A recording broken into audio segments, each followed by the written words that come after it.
بسم اللہ الرحمن الرحیم۔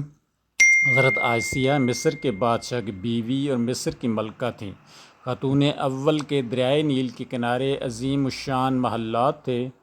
ننھے موسیٰ نے ان کی گود میں پرورش پائی ہے۔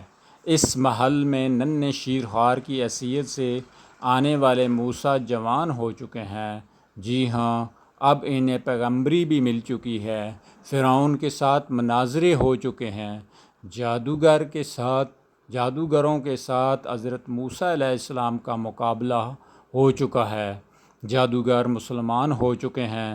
حضرت آسیہ علیہ السلام جن کی گود میں، جن کے محل میں، آنگن میں پیغمبر پرورش پاتا رہا، آسیہ سے بڑھ کر ان کی شخصیت سے کون واقف ہو سکتا ہے؟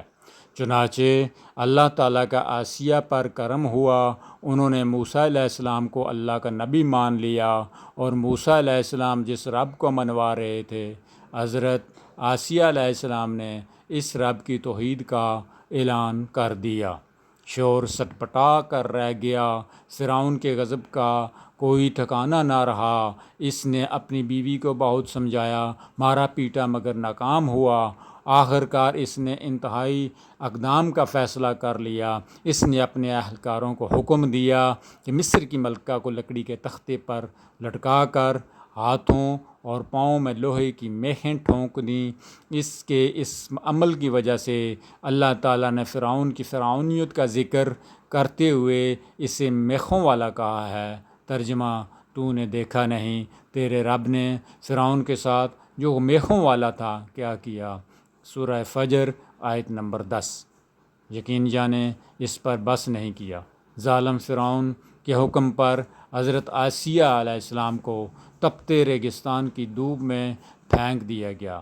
فرعون دورہ کرتا رہا اور کہتا رہا، کہا تو باز آ جا، محلات کی شاہی زندگی تیری منتظر ہے۔ مگر آسیہ پر اس کا کوئی اثر نہ ہوا۔ اثر کیسے ہوتا جب حضرت آسیہ علیہ السلام کے ساتھ یہ سنگین ظلم ناقابل برداشت ہوا تو اللہ تعالیٰ کی رحمت شامل حال ہو گئی۔ چنانچہ جب فرعون اور اس کے کارندے حضرت آسیہ علیہ السلام سے الگ ہوتے تو سخت دھوپ میں حضرت آسیہ علیہ السلام پر فرشتے اپنے پروں کا سایہ کر دیتے۔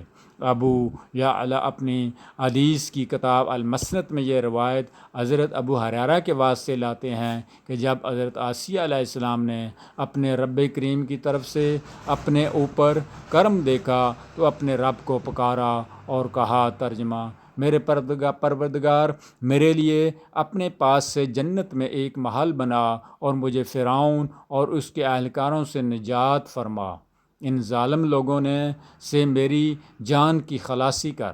سورہ تحریم آیت نمبر 11۔ حضرت ابو ہریرہ سے مروی ہے، اللہ تعالیٰ نے جنت میں آسیہ کو اس کا محل دکھلا دیا۔ اللہ تبارک و تعالیٰ نے حضرت آسیہ علیہ السلام کی فریاد سن لی۔ ان کی روح مٹی سے بنے ہوئے گوشت کے پنجرے سے آزاد ہو گئی اور سیدھی اللہ کے پڑوس جنت الفردوس محل میں جا پہنچی۔ جب کوئی اللہ کی توحید کے لیے اللہ کے راستے میں ڈٹ جاتا ہے تو بعض اوقات اللہ تعالیٰ اپنے مومن بندوں کو دنیا میں ہی عجب نظارے کروا دیتا ہے۔ حضرت آسیہ علیہ السلام کو بھی رب کریم نے دنیا میں ہی جنت کامل دکھلا دیا، فرشتوں کے پروں کو ان پر سائبان بنا دیا۔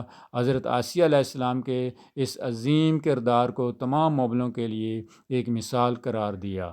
ترجمہ: اللہ تعالیٰ فرعون کی عورت کو مومنوں کے لیے مثال بیان فرماتے ہیں۔ سورہ تحریم آیت نمبر 11۔